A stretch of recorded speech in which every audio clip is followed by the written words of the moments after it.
네, 여러분들 갱년기라는 단어를 많이 들어보셨을 겁니다. 갱년기 하면 여성의 대표적인 질환으로 생각할 수 있는데 남성도 갱년기가 온다는 점 알고 계셨나요?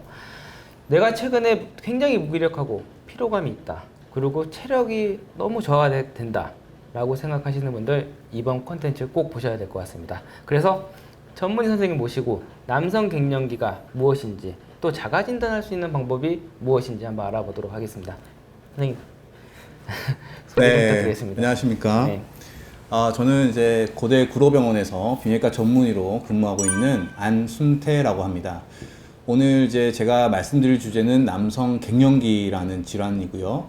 이거에 대해서 여러분들이 궁금해하실 수 있는 내용에 대해서 제가 좀 상세하고 쉽게 알려드리도록 하겠습니다. 네, 어렵게 모셨습니다. 아닙니다. 절대 어렵지 않았습니다. 네. 네. 네, 교수님, 그 남성 갱년기 생소하신 분들도 계실 거예요. 갱년기라는 단어는 많이 들어봤지만 남성 갱년기 정의가 무엇일까요? 남성 갱년기 이제 정의는 남성의 이제 호르몬, 즉 테스토스테론이 이제 감소되면서, 즉 결핍이 있으면서 이와 관련한 증상들, 임상적인 증상들을 호소하게 되는데 이를 일컫는 임상적으로 일컫는 생화학적 증후군입니다. 남성 갱년기를 또 다른 말로 성성 기능 저하증? 고안에서부터 성호르몬이 분비가 되지 않는 성성 기능 저하증이라고도 하는데 같은 질환인 건가요? 엄밀히 말하면 이제 같은 질환이죠. 근데 이제 어떻게 우리가 용어를 어떻게 표현하느냐 따라서 남성 갱년기 그리고 네. 성성 기능 저하증 최근에는 이제 좀 더 이제 이 질환을 보다 구체적으로 표현하기 위해서 테스토스테론 결핍 증후군이라는 표현을 더 많이 사용합니다. 실제로 이제 비뇨기과 선생님들은 이제 우리 성성 기능 저하증이 아니라 테스토스테론 결핍 증후군이라 표현을 하자. 훨씬 더 이제 의학적인 표현이거든요. 테스토스테론이 남성 호르몬을 맞습니다. 얘기하는 이제 거죠? 네. 한국말로 이제 더 옮긴다면 남성 호르몬 결핍 증후군이죠. 훨씬 더 이 질환을 좀 더 자세하게 좀 구체적으로 표현하는 이제 느낌이 좀 드시죠? 네네네. 그래서 이제 성성 기능 저하증이라는 표현 자체는 이제 전통적으로 교과서에서 많이 사용되었던 표현입니다. 우리가 갑상선 기능 저하증, 부갑상선 기능 저하증 이런 여러 호르몬들 기능 저하증을 이제 한 카테고리로 이제 막 분류하다 보니까 이런 표현을 많이 썼는데 최근에는 이제 좀 더 학술적으로는 이제 비뇨기과 선생님들은 테스토스테론 결핍 증후군 혹은 남성 호르몬 결핍 증후군이라는 표현을 많이 씁니다. 남성 갱년기를 일컫는 얘기죠. 네. 최근에 이렇게 TV를 봐도 남성 연예인 분들이 많이 이런 남성 호르몬 테스트를 많이 받고 있는 것 같아요. 그걸로 인해서 많은 남성들이 관심을 갖고 또 테스트를 또 많이 하는 것 같은데 그 관심이 왜 이렇게 지금 와서 예전에도 많았었나요? 근데 아닙니다. 그 예전에는 그렇게 관심이 그렇게 많지 않았던 걸로 저도 알고 있는데 왜 최근에서 이렇게 좀 관심이 많이 가지고 있을까요? 좋은 질문이시고요. 우리가 이제 지금 현재 이제 갱년기라고 하잖아요. 이게 말 그대로 이제 고령화되면서 쉽게 이제 겪게 되는 질환이라고 생각하시면 됩니다. 즉 대한민국 남성의 평균 수명이 지금 굉장히 증가하고 있죠. 80세 정도라고 알고 있는데 그만큼 이제 고령 인구가 증가하면서 이 남성 갱년기를 앓고 있을 법한 유병률 자체가 많이 이제 증가하게 되겠죠. 증가하게 되고 그런 환자들이 많이 발생한 것 더불어서 우리가 이게 삶의 질에 영향을 주는 질환입니다. 말 그대로 이제 옛날에는 내가 어디 아프고 목숨이 위태롭고 이래야 병을 찾아가는 어떤 질환이라고 생각했지만 최근에는 내가 좀 불편하고 삶의 질이 좀 불편하고 내가 좀 예전과 같지 않다는 어떤 무기력감, 피로감 이런 것들 역시도 병원을 찾아오게 하는 증상 중에 하나가 되는 거죠. 그럼 모든 남성이 이런 남성 호르몬 결핍을 무조건 겪게 되는 건가요? 엄밀히 말하자면 아니죠. 정확히 말하자면 우리가 이제 쉽게 표현을 하자면 남자들은 이제 남성 호르몬이 30대, 40대부터 이제 본격적으로 조금씩 감소를 합니다. 40대부터? 예. 그래서 감소되는 정도는 굉장히 미미하죠. 근데 이제 우리가 남성 호르몬이 결핍이 있을 정도로 감소되는, 즉 갱년기 증상을 이제 보이는 그런 유병률이 이제 중요할 텐데, 네네. 대한남성과학회에서 2014년도에 발표한 국내 유병률 연구에 의하면 40대에서는 한 23% 정도, 70대에서는 무려 40% 이상입니다. 그러니까 나이가 증가하면서 이 유병률 자체도 2배 이상으로 증가한다고 보시면 되고, 전체적으로 이제 40대 이상의 이제 중년 남성과 고령의 남성을 봤을 때는 그들 모두 총체적으로 봤을 때는 한 3명 중에 1명, 즉 3분의 1 정도가 이 남성 갱년기 증후군에 해당된다고 보시면 됩니다. 그럼 이게 남성 갱년기 질환으로 봐야 되나요? 아니면 증상으로 봐야 되나요? 건가요? 우리가 이제 그 하나의 질환인데 그 이제 임상적인 증상들이 굉장히 다양합니다. 그러니까 이 질환을 증후군이라고 표현을 하고 있습니다. 증후군이라고. 네. 네. 그럼 이 의심할 만한 증상이 어떤 것들이? 우선 대표적으로 이제 발기부전이나 네. 성욕감퇴와 같은 이런 성적인 증상이 있습니다. 본인이 그건 딱 느낌이 오나요? 아, 내가 성욕이 많이 없어지는구나. 아, 네. 있으세요. 네, 성욕감퇴 같은 것들을 특히나 제일 많이 호소하는 증상 중에 하나입니다. 네. 예전과도 같지 않네. 네, 이런 얘기를 많이 하시죠. 성욕 얘기합니다. 아직 저는 젊어서. 네. 오시면 안 되는 나이. 네, 그렇죠.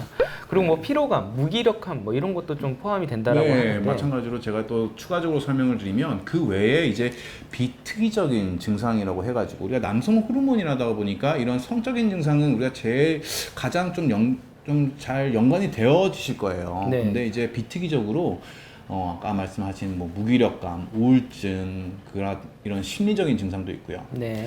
그리고 이제 활력이 또 감소되고 자주 피로해지고 그리고 근력도 좀 감소하는 것 같고 이런 이제 신체적인 증상도 신체적인 있고. 증상. 네.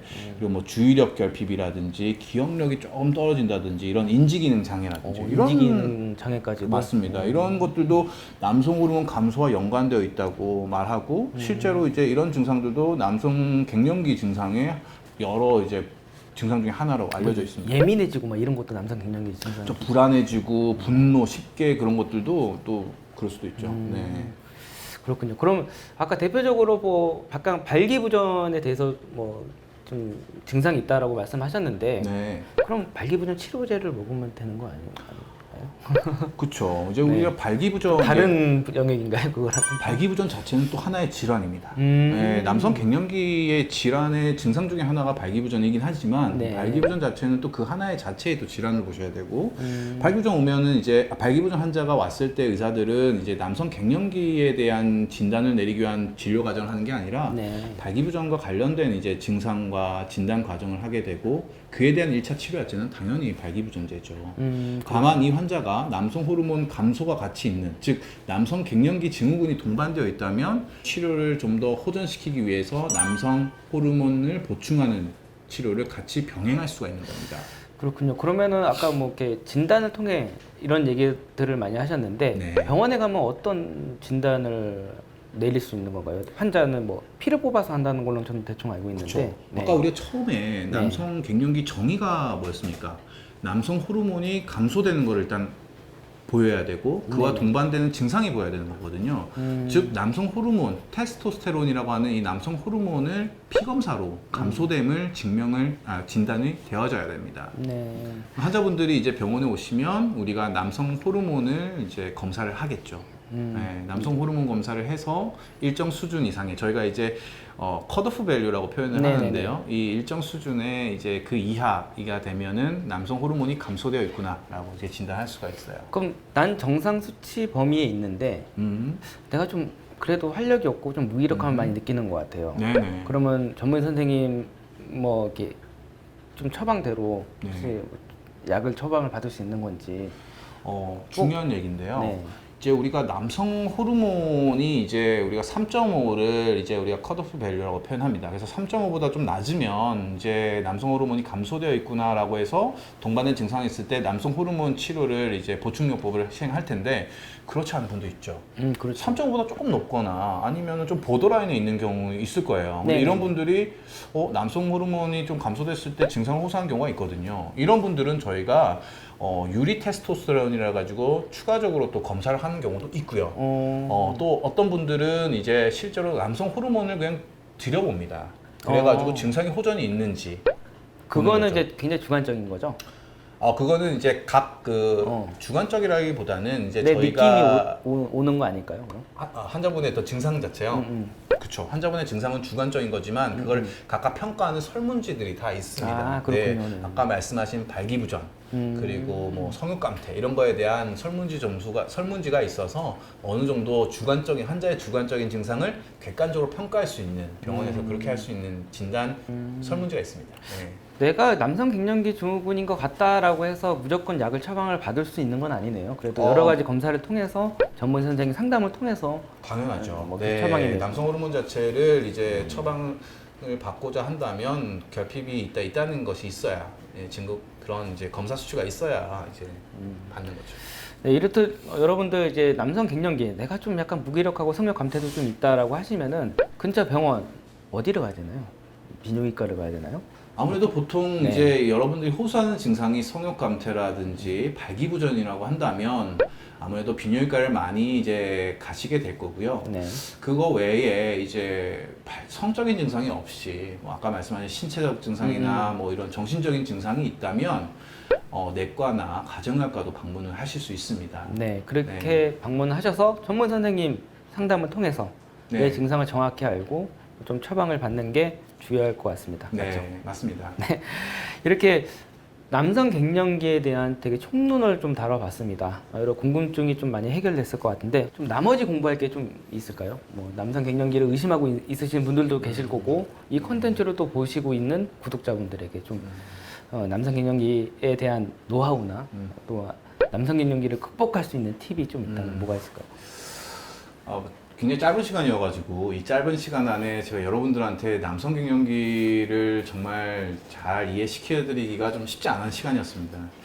다만 여러분들 그건 아셔야 됩니다. 남성 갱년기라는 게 꼭 노화와 관련이 없을 수가 있습니다. 앞서 말씀드린 이런 증상들이 여러분들이 나이가 40대, 50대지만 앓고 계신다면 남성 호르몬 측정해 보시는 것도 좋습니다. 항상 긍정적인 마인드로 현명하게 넘어가는 것도 하나의 방법일 수 있겠네요. 모든 세상 만사가 그렇지 않습니까? 네. 알겠습니다. 뭐 도저히 안 되겠다 그러면 병원 가서 좀 전문 선생님 상담 받고 네. 또 약의 힘을 비르는 것도 나쁘지 않을 것 같습니다. 네, 맞습니다. 알겠습니다. 저희 이렇게 콘텐츠 마감할 건데 혹시 교수님 저희 끝인사 알고 계신가요? 모릅니다. 그렇죠, 모르죠. 네.